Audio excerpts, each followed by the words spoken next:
Wake up, NHL fans. We hope you had a great weekend. We apologize for the early technical difficulties today. It's just a Monday, so we're going to move past it. We're going to have a great show today. Alongside Colby, Cohen, I'm Jonny Lazarus. This is the Morning Cup of Hockey presented by Seagram's VO Select Canadian Whiskey, artfully blended and impeccably crafted.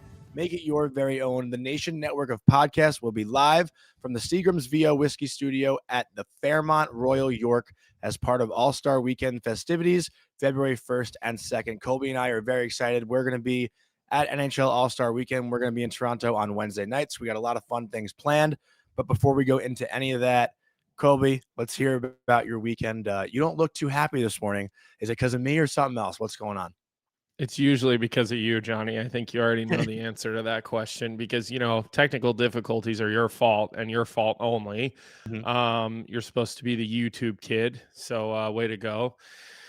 But it wasn't a great weekend for my Boston University Terriers. I was a little bit disappointed in the outcome of that series, and then you so nicely reminded me that you said there was going to be a sweep for BC. I said BC sweep. You never said that to me, by the way. You did not say that to me. You tweeted it, which I never saw you tweet, but you never said to me, I think there's going to be a BC sweep, because obviously you don't have the balls to say that to me. You literally said, which fan base are you going to go after this week? And then I replied saying, feeling a BC sweep this weekend. I have you muted on Twitter. I don't actually see your tweets. And you reply to everything. So what, you're just constantly checking my profile? Always. That's pathetic. My kid goes to bed at 7 o'clock. I have plenty of time. Okay. I don't do anything. That's when you replied to all my shit. But it was a disappointing weekend for the Terriers, but you got to give credit to BC. Jacob Fowler was really good. I mean, he's a difference-making type of goaltender, and the Montreal Canadiens have a serious prospect. And we talked about this U.S. development goaltending model or path that teams have been using and putting their goaltenders through college, like we've seen with, guys like Hellebuck and Demko. Demko is a BC guy as well, but BC's loaded. They're going to be a tough team. They're going to overtake the number one spot in the country. They'll see BU again in the Beanpot the first Monday in February. So in a couple of days, I'll actually be doing BU versus Northeastern tomorrow evening on ESPNU. So I'll get to see those guys live. So that's kind of how my weekend was. But I'll tell you what, as annoyed or bad as maybe I felt like it was, I can tell you what it's not as bad as. It is not as bad as the Columbus Blue Jackets right now. It is not as bad as the dumpster fire in Columbus, Ohio right now, which is a damn shame, because I got to say this. Columbus doesn't get enough credit for being a great fan base. They really don't. And they are a great fan base. You go to that arena, it's lively, it's loud. People buzz around that area, around Nationwide Arena. I mean, it's a really undercover good fan base in Columbus. And Jarmo Kekalainen is just riding that thing, into oblivion right now. What a shit show the Columbus Blue Jackets are, Jonny. Can I read the David Juracek quote to The Athletic? Yeah, let's start there. I mean, lots of different situations to go through. Yeah, I mean, you said you were disappointed about BC and BU. I think there's nobody more disappointed in the hockey world right now than David Juracek, from what it sounds like. But this is the quote that he gave to The Athletic. I saw it on Twitter under the account, the CBJ Center. So here's what David Juracek had to say. I played good hockey in the NHL. I'm an NHL player right now. That's my opinion, that I should be in the NHL right now. I see guys from the same draft like Simone Nemec and Korchinski. They get a chance in the power play. They play a ton of minutes in the NHL. Those are different teams, so different situations. But I can compare with them. I just want a chance to play like that. They told me the last game was not good enough for me. I told them I don't think so, but that's your opinion. I was out of the lineup after that a whole month now. It feels like I haven't played. So, I mean, there's more quotes, but that's basically the grand scheme of everything. I don't want to read the entire article. The balls on these guys. Holy the entitlement, shit. I mean, right?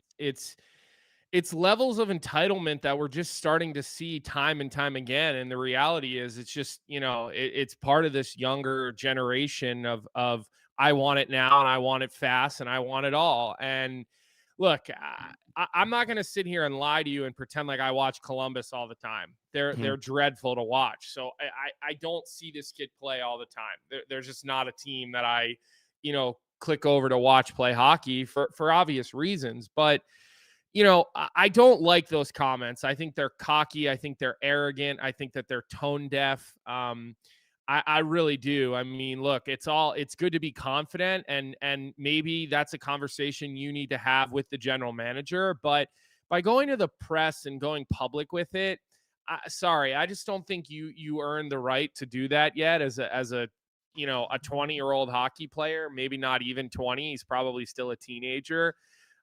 So look, it's just kind of bad form in my opinion, but I get his frustration. I mean, you've got this guy being healthy scratched and not playing. He almost didn't play. He's played for a 36 whole games. He's played 36 games. But he just sat out for like something like 2 or 3 straight weeks, healthy scratch after healthy scratch, and then he gets sent down to the minors. Look, you can't have a teenage high-end draft pick not playing. You just can't. You can't have them not playing, and you can't have them not playing minutes. Now, the other thing I will say that I don't like is don't compare yourself to other players. That's what I was going to say. On one breath, you're doing it, and then on the other breath, you're saying, well, it's different situation. Yeah, no shit, it's a different situation. Kevin Korchinski can't play in the minors. He's ineligible to play in the American League because he's a Canadian Hockey League player. And also, the Chicago Blackhawks don't have enough guys who can play at the NHL level. He's better than what they have. We're one call away from being called up to the Blackhawks to play.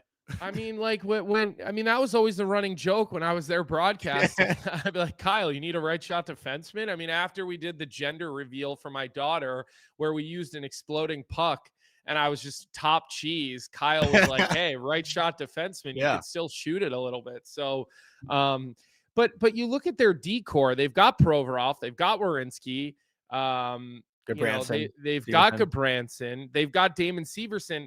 Who are you better than in the top 4? And third pair minutes is what you've got. You've gotten 15 minutes a game. So, I just think, I don't love the way this kid is acting, but also like, what the fuck is Columbus doing? Time and time again, Johnny, they're mismanaging these prospects. It was Kent Johnson at times this year. Fantilli's been on the 4th line at times this year.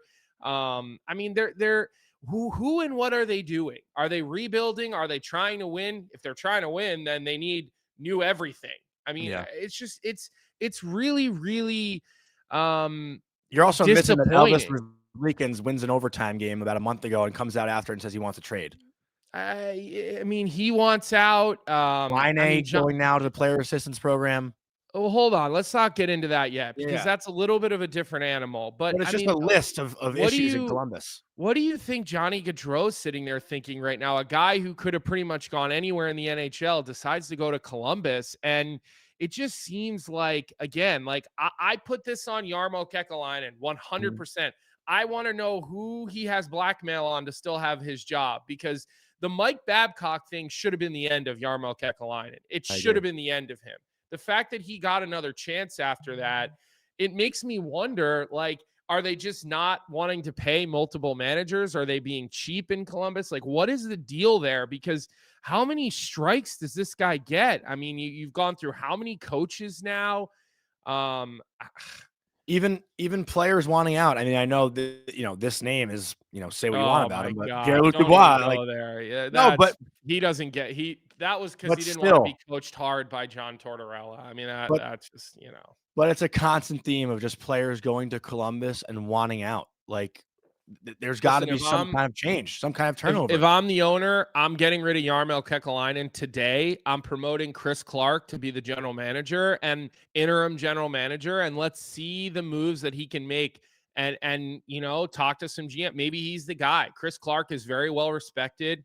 He was respected as a player. He's been respected as a manager. He's learned a lot. He was involved with world championships for USA Hockey. I think he's kind of the guy in waiting there. But, they're just stuck right now because contractually their whole decor returns next year, the entire decor.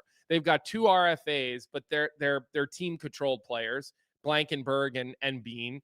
Up front, Johnny Gaudreau's got no move, no trade for 3 more years, modified after that. They've got a number of opportunities to make changes in up front. They do have a number of expiring contracts, but why would anybody be confident that Jarmo Kekalainen is the guy to get that done? I don't know. And then Now Adam Fantilli gets injured last night. Looked like an Achilles. Obviously, we don't know, but just based on what we saw, it didn't look good. And then there's the Patrick Laine situation. And, I probably have an unpopular thing to say about that. But it's unfortunate. You see a guy go into the player assistance program. The first thing you think usually is drugs or alcohol, right? That's the first thing any of us think. Not always the case, though. It wasn't the case with Spencer Knight when he went into player assistance. Everybody assumed it was. And it's not the case with Patrick Laine. He put out a statement. He talked about mental health and said he needs to prioritize his mental health. So before I give my unpopular opinion, Johnny, why don't you tell us what you think about the Patrick Laine situation? Well, for me, Patrick Laine this year has been dealing with a ton of injury. He's been outspoken about being unhappy in that organization, I feel like, for years now. I mean, this is just, I think, a tipping point for him where everything has just gone completely the wrong way, basically since he set foot in Columbus. And listen, to me, I know you're going to disagree. Mental health is a normalized thing now. And, maybe some people use it as an excuse when time gets tough. Is it too normalized, though? Is it a crutch? At times, it certainly can be. But I don't think you can speculate. It's not fair to speculate. Like, Laine has been dealing with injury all year. It could be, an injury-based mental health issue that he's dealing with.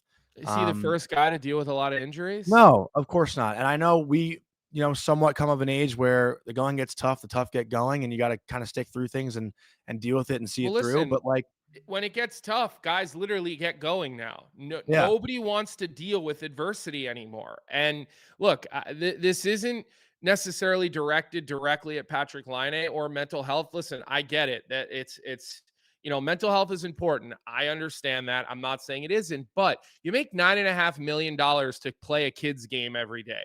Okay. And I get it. Life is relative. I've been a hockey player. I've been, dealing with hard situations, hard coaches, screamed and yelled at, embarrassed on video, injuries, you name it. Okay. We've all dealt with it as hockey players. To me, it just feels like, it's not going well. You're not performing. Every time it's not going well for this guy, something happens. There's something wrong. And I'm sorry, it's a little bit of boy who cried wolf for me at times. And I just don't understand where we lost the mentality of fighting through adversity. Again, I'm just saying, I don't know what his situation is like. I'm not questioning him directly. I'm just saying in general. Okay. Yeah. Your mental health is important. Go talk to someone, go get some mental health treatment, go get some help. But, also it's okay to fight through adversity. Life is hard. People deal with hardships every single day. Okay. Life can be difficult. People who are married struggle. People who have financial trouble struggle. Everybody struggles in life. It's okay to struggle. It is. There's nothing wrong with it. Mm-hmm. But, leaving the team, I just, again, I don't know. I'm not saying there's not something wrong, but I just feel like this has become a crutch. And I feel like, again, you have a commitment to a team where you're making $9.5 million. If you're not dealing with a substance abuse problem, I just, like to see people try to fight through some adversity at times in life. That's all, I just thought I think you said it really well, actually. I just thought the timing was odd too, because there is an all-star break coming up and it is a time to kind of step away, maybe just try to get through the next couple of days and reset. But also, like you're saying right now with Laine, it's during a difficult time, a difficult stretch of hockey, but we've seen players that are playing well, like Keandre Miller earlier this year when the Rangers were at their best. He stepped away from the team for a little bit for mental health and personal reasons. Sometimes, and I know players, I'm sure you know players too, Colby. How many guys do you know when we were playing that would fake an injury or milk an injury just to get out of not going to the rink for a couple days? That was a normal thing when we were growing up. I know guys. I please don't this because you didn't deal with that. I completely I never dealt with that. I never saw that. I don't, please, that's, okay, I'm not saying you didn't, but you're not included. Don't group us in there together. Okay. You're not included, but I know guys that definitely milked injuries a little bit that just didn't want to be at the rink. So they had an excuse not to go. And I think, when that time was around, you couldn't just say, hey, I'm not feeling well mentally right now. Can I please just have 4 or 5 days? That wasn't a thing. Coaches would be like, what are you talking about? You're having a mental health problem right now. So the backup plan if you really were unhappy at the rink. And trust me, I've had plenty of those days too where I fucking hated being at the rink. It was the last place I wanted to Me be. too. I didn't have my shit together, but I would never come out and say something. It's a different time now where players feel comfortable enough to do that. So that's where I'm like, I had times when I played for the U.S. national team. Okay, I was 17 years old. I would come home from a day at the rink and I would lay in bed and tears would stream down my face. I'll never forget Ron Ralston, my coach. Okay, a person who I like, who I since now see all the time with Providence College and Hockey East. But I remember he ripped me so bad on my birthday one year, told me that I would have one more year of hockey at the national team because he had to keep me, and then I'd play 1 year at BU before Jack Parker realized that I sucked or I couldn't play defense, and he'd get rid of me, and that was very tough to hear, but boy, did that motivate me. Okay. Like I remember laying there feeling, it was on my birthday, feeling like shit. And you know what? Every year at BU, as I started doing more and more and I became an All-American and I started to gain, hockey's player of the month and hockey, first team conference all-star, whatever. I got a lot of accolades at BU. All I ever thought about was that. So, I guess people are just built different now, but I mean, Bruce Cassidy used to eat my fucking lunch sometimes at the rink on video, in one-on-one meetings, in practice. It didn't matter. It just, not just me, multiple players. Okay. I wasn't special by any means. Like, how many times I wanted to just say F this, but like, I don't know. Like, yeah, like it's different. So, I want to say one more thing before you move on, because here's why we make a good team. Because it made you stronger. It fucking broke me as a player. Like, it broke me. You went on to have a really good college career. Like, when I was facing my shit in college, I was destroyed. And, I never recovered from that in my college career. Like, I had a decent freshman year. I came back sophomore year. I was scratched every game. I do love the coaches now at UMass, but we didn't really necessarily see eye to eye with the way that I played hockey at the time. And it fucking broke me. I hated being at the rink every day. I didn't even have a social life outside of the rink because better than everyone as a hockey player, when shit's going well at the rink, you can enjoy your life. Everything's amazing. When shit is not going good at the rink, everything in life sucks. Horrible. I agree. And if you don't recover from that, if you don't respond from that, like I had to I didn't have to. I chose to then transfer, and sat out for a full year, didn't play a hockey game for about a year and a half. And it was the hardest year and a half of my life. Like, I was seeing a therapist, I was talking, like, I had a fucking mental breakdown New Year's Eve of my junior year. I called my parents crying, tears. I left a New Year's party and I was like, Mom, Dad, I'm coming home. I can't fucking do this anymore. So like, listen, and it's okay to cry. It's okay to cry. I'm not saying I never, like, I'm telling you, man, I struggled mightily at times, and it's okay to let it out, but I just feel like you have a commitment to the team and there are resources and ways to work through it without stepping away from the team. And that's just my opinion. I'm not saying I'm right. I'm not saying I'm wrong. I'm entitled to my opinion. It doesn't have to be popular. I don't care. And I'll just give you one more story. And listen, Jack Parker knew this about me. We were playing, I think it was my junior year. We played Holy Cross on a Tuesday night. I think that my junior year, I was leading the team in goals as a defenseman. Benino and I were kind of going back and forth. I was getting a lot of good bounces that year. Don't get me wrong. And I had an absolute, took a night off against Holy Cross on a Tuesday night. We lost. It was one of the 4 games we lost that year. And I was shit. I was just kind of loafing, looking for points. All right. On Friday night, we're playing St. Lawrence. Okay. You know what Jack did? Jack fucking put me in the stands. Okay. My junior year, wearing a letter, puts me in the stands, sends a big fat message to me and everybody else. And you know who we played the next night? Boston College.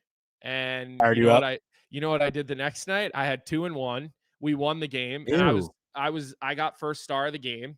And as I was coming off the ice, he pulled me aside and he looked at me and he said, "Don't fuck with me."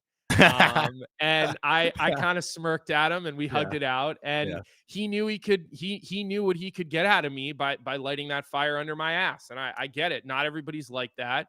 But look, it's just, I hope, look, I'm not questioning him. I just hope it's for the right reasons and not because it's hard right now. That is the moral of my story is people do struggle with mental health. make sure you're not using it as a crutch if you're not really struggling with it. Don't use it as an easy way out, because then you're screwing people who really, really do have mental health issues. And that's clear in our country, that there's mental health and mental sickness and mental illness. It's clear.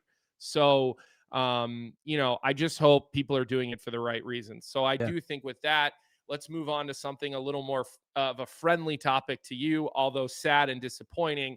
And that's, Phil Chytil of the New York Rangers. It's sad to see what happened to him. He's battling his way back. You're around the Rangers a lot, Jonny. So I'll kind of let you dive into this and give this update. Yeah, I mean, first of all, I think you ended that perfectly. And then with Filip Chytil, I was at morning skate Friday, and I was standing on the opposite side of the rink. So the Rangers had 3 players on the ice. It was an optional skate. Not much going on typically in optional practices. And that's when you take the time to talk to players on the road, talk to road coaches, and kind of just work on your story for that day. My assignment was the Vegas Golden Knights. So on the far side of the rink, I think I have my computer open. Laviolette's standing on our side. All the Vegas Golden Knights members are on our side. And then all of a sudden, we see someone go down behind the far goal.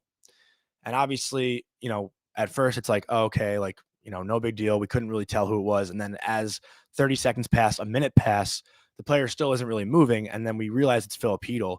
And everyone quickly just started to get a little bit, not a little bit concerned, very concerned. Because Chytil had been in Czechia for about 6 weeks, I believe. He just returned to the U.S. this past week and started practicing. He participated with the team the day before for the first time wearing a red non-contact jersey. And, it's been known that he's had some head problems. So this was a very, very, very, very, very big deal on Friday morning. After Chytil's down for about 5 to 7 minutes, maybe even 7 to 10 minutes, it felt like it was a very long time. Jake Lecision and Zach Jones, along with some trainers as well, help him get off the ice. And you can just tell this was not a good thing. He was laboring his left leg a little bit, so you couldn't tell if it was a leg injury or if he fell on his head. But either way, it was very, very difficult to be in that building. And Filip Chytil came out with the statement yesterday. The Rangers came out with the statement yesterday that he will shut it down for the remainder of the season. Which as a human being, you hate to see a 24-year-old kid deal with this, living in the United States, away from family, away from friends, come back and try to make a return and have this kind of thing happen. But I did say, Colby, and I think you would agree with this. It could be a blessing in disguise that this happened in a morning skate format where people were able to attend to him right away. He didn't play in a game where he, could have gotten lit up. And I don't know, I've never really dealt with bad head injuries, so I don't know how it works. If it's a big hit or you hit your head in like a little way, if it's the same kind of impact, I imagine it's not. So maybe he was better off this way, that he didn't play a game and didn't put himself in even more danger. And, now he can go home and just kind of reset and take as much time as needed to come back. But the statement did say he's going to try to start the 2024-2025 season. And I don't know if that's really going to be the case, because we've seen Sidney Crosby and other players deal with these injuries. Look, let's just leave it at the fact that it's really unfortunate. Yeah. We wish the guy well.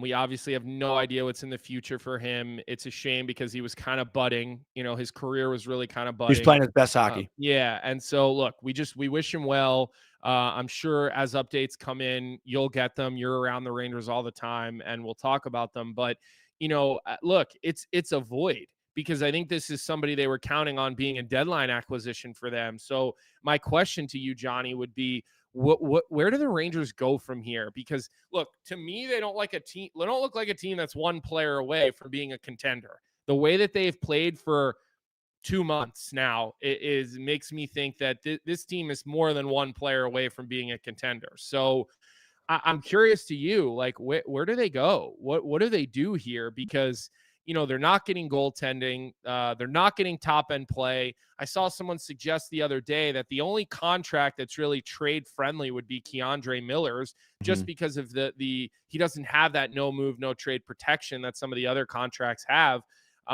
So where should your beloved New York Rangers go from here? Because they look very average, very average. Well, they're 5-7-2 since the new year, and the Rangers are in no business to be sellers at the deadline. I don't care what anyone says. I don't care how bad they're playing. They're still in first in the Metropolitan Division, and the East this year is probably more wide open than it's ever been.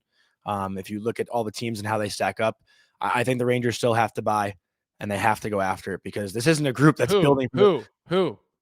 Well, Who they're going after? There's a couple names in the list. A couple names in the list. You look at that third line center position. You look at guys like Elias Lindholm, which is probably a little bit more difficult with his contract. Sean Monahan. But how do you make that deal happen with Lindholm? Because you're gonna have to give up primo prospect or first round picks. Do they have their first this year? They don't have a first this year, right? The name that seems to be the best fit right now is Adam Henrique in Anaheim. That's the name that's floating around as the best possible fit. You don't have to give up as much. And you think they're willing to take that later first round pick, a future first round pick, because he's going to get it. They're going to get it first. Yeah, most likely. Like, I hear the names, but I just wonder who's realistic. And okay, so let's say Adam Henrique, Johnny. Mm-hmm. Does that make you a contender? Does that turn this team into a contender? I think it balances out the third line.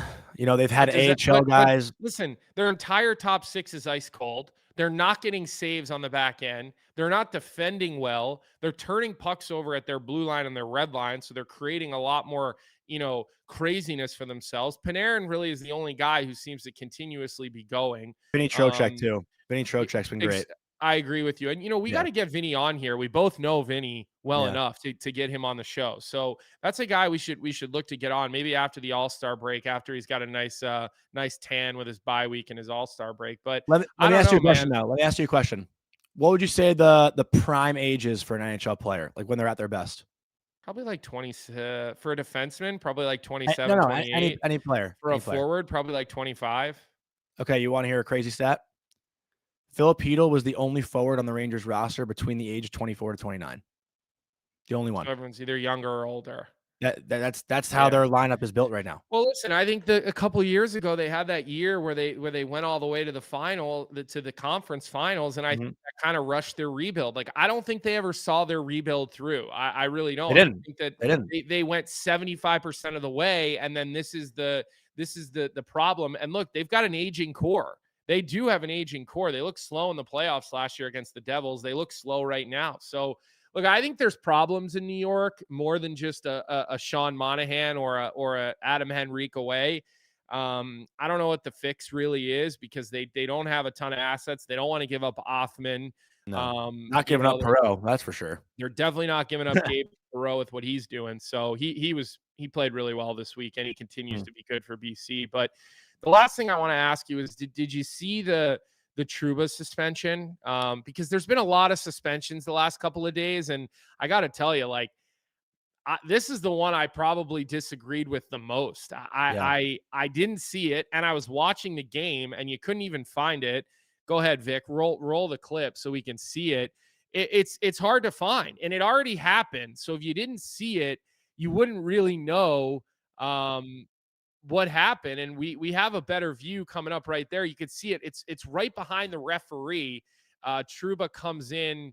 He definitely catches him with an elbow. He does catch him with an elbow, but I don't know, maybe an elbowing penalty on the play, but to suspend him for, to me, what just looks like a little bit of a confrontation off of a face-off, I don't know. I didn't like that one. Well, I think it's just ironic that Trouba's always the topic of discussion when it comes to suspensions, and the fact that he hasn't faced any suspensions yet. They finally got him for something because he hits so clean. They're so impactful, but they're always clean. They finally got him for something, and I don't know. Two games felt steep. If Gallagher only got 5, 2 felt a little steep. So I was at the game and no one even saw it. No one picked up on it. It was so wild that the next day, I forgot which account tweeted it, that he was having a hearing, and everyone was like, for what? No one even saw anything. So that was a little bit odd. But yeah, I think the NHL was kind of looking for a reason to sit Trouba for, 1 or 2 games. But, now he's going to have break. But he's going to have the game. It's a big game that they're going to miss him for, because when the Rangers come back from break, they play the Colorado Avalanche on home ice. That's a huge game that he's going to be out for, especially after the reset. So we'll keep an eye on the Rangers. They're spiraling. I can't remember a year where so many teams that were so good to start have spiraled out of control. And there's a number of teams that you can put in that category. I put the Rangers in that category. I mean, they don't look like a confident hockey team that they've been all season. I don't know what the hell was that? I have no idea what that was. If that was our producer throwing that. No, I think that's like a Mac update. Please don't ever do that again. So you've got the Rangers, who dominated the first half of the season or so. Now they look terrible. You've got the LA Kings They look like a shell of themselves. 2 wins in January, 12 losses. 5 were in OT or shootouts, but still, can you imagine 2 wins and 12 losses in a month when a month ago we were saying they look like a team that was the favorite to win the Stanley Cup? You've got the Philadelphia Flyers, Johnny. They've lost 5 in a row. Boy, do they need the All-Star break. Mm-hmm. And then on the flip side, you've got the Edmonton Oilers. 16 straight. Is there a team that is rolling on more of a heater than McJesus and the Oilers right now? I mean, the Oilers right now are in 10th in the league. They've climbed their way up pretty quickly. They're buzzing. They started the year 2-7. Yeah, they were pretty bad. But their numbers are insane since December 21st, which is when this win streak started. They're scoring 3.81 goals per game. They're only allowing 1.5 against, and goaltending was probably the biggest topic of discussion for Edmonton, right? They couldn't get a save. Well, Stuart Skinner right now is 12-0-0 on this stretch with a .950 save percentage and a 1.41 goals against. And then you look at their special teams, power play isn't even performing at its best, and they're at a 26.8%. While the PK is at a 93.6%. So it's all the defending that has changed the game for Edmonton. Their offense hasn't been that much better than it has been in the past. More discipline with the puck, Johnny. They're not turning the puck over in those prime areas. They're not killing themselves at the blue. Like, I always come back to this. Teams that manage the puck at the blue lines and the red lines win hockey games. And they were a disaster doing that early in the season. And they've been the best team the last number of games, because not just number, because they're not they're not shooting themselves in the foot constantly. So again, some hot teams, some teams that are not hot, some teams that needed the break. Certainly Edmonton probably wishes there was no break right now, but teams like the Flyers, the LA Kings, the New York Rangers, they certainly look like teams that need this break right now. And I think with that, Johnny, I think we're going to take a 30-second break here, and we will be back on the other side. My family's very own whiskey, barrel-aged and set apart, marked with VO, artfully blended, impeccably crafted, as a wedding gift to my son, for the bride and groom. And now, over a century later, from our very own family to yours, a legacy rooted in whiskey.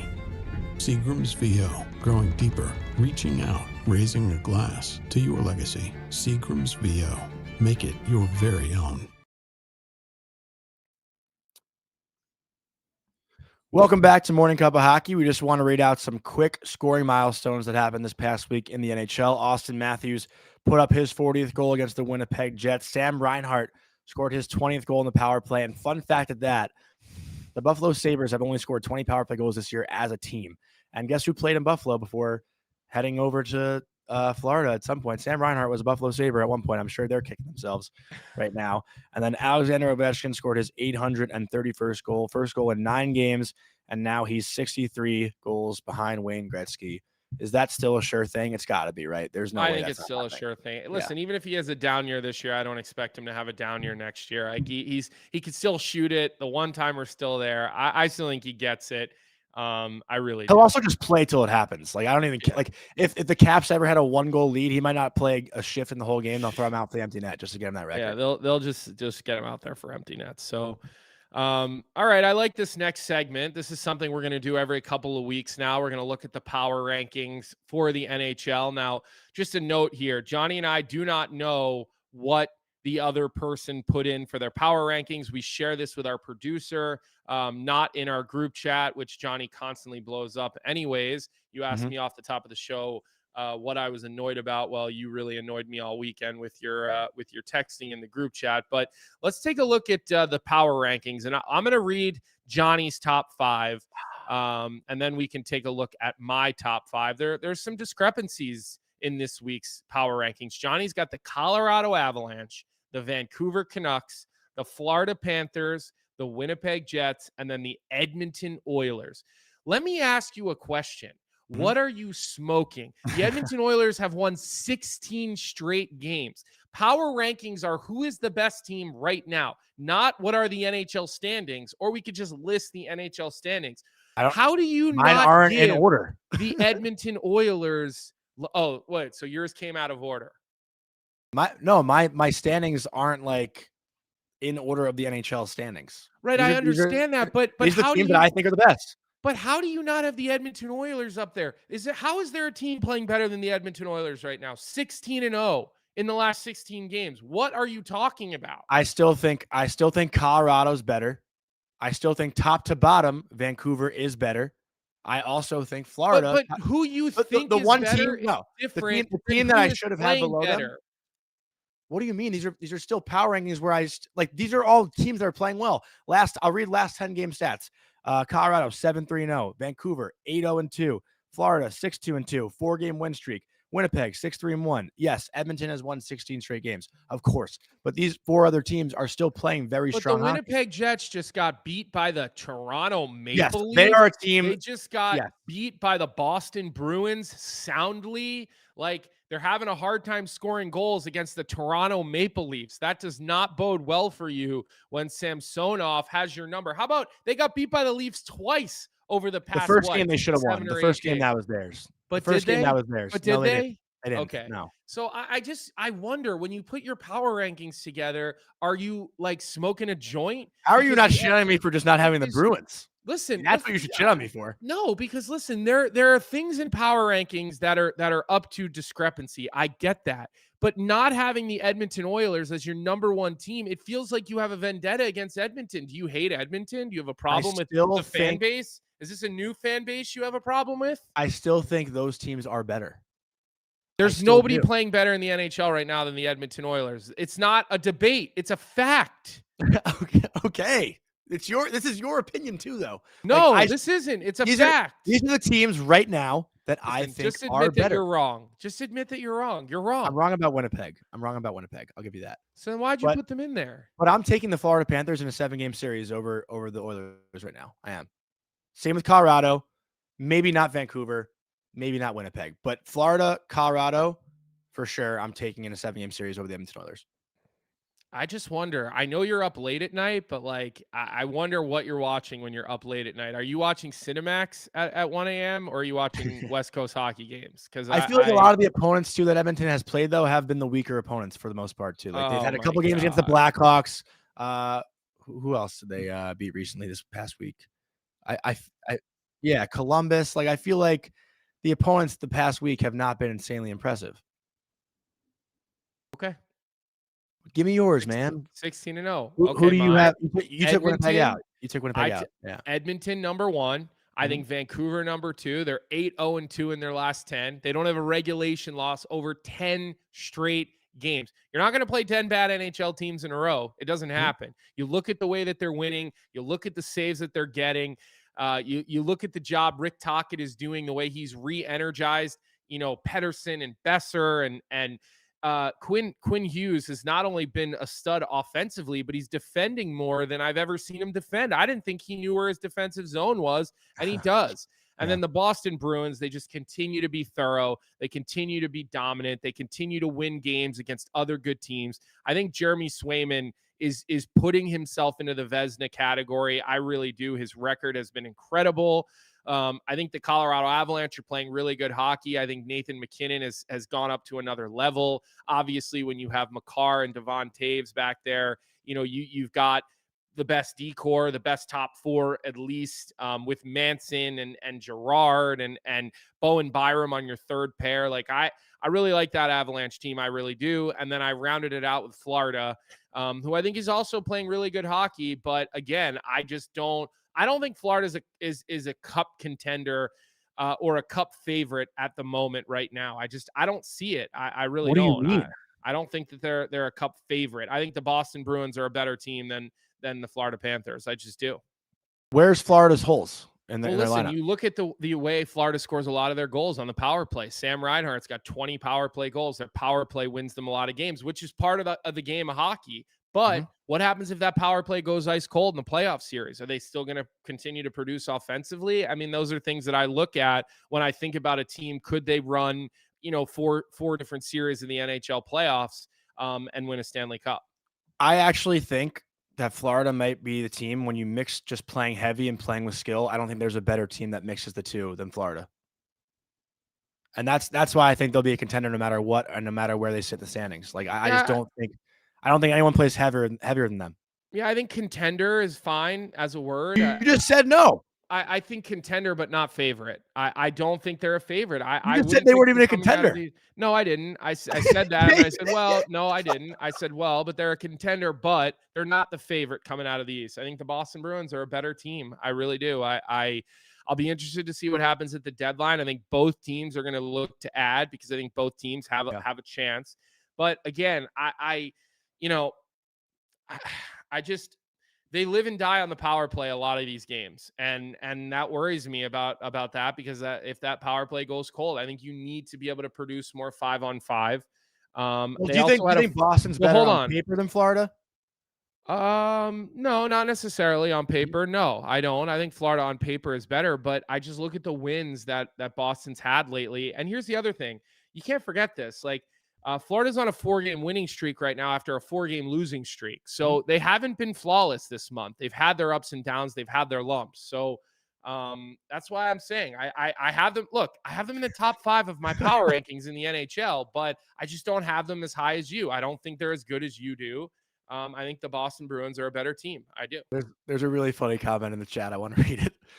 Matthew Cook, it's not enough for Colby to make a point of dunking on Jonny. He makes sure he drags his nuts across his face when he does. You're right, Mr. Cook. You're right. You're right. And Jonny loves it. That's the best.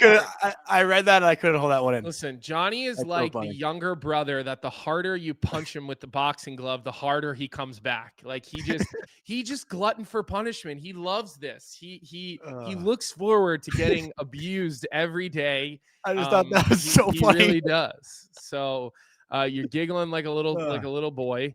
And look, I just. All right. Well, you had 3 teams above the Colorado Avalanche, and I know for a fact if I asked you, what would you have? You had Vancouver, you had Edmonton, you had Boston above Colorado. If you were forced to pick right now, if the Avalanche were playing those 3 teams in one game tonight, you'd take all 3 over Colorado.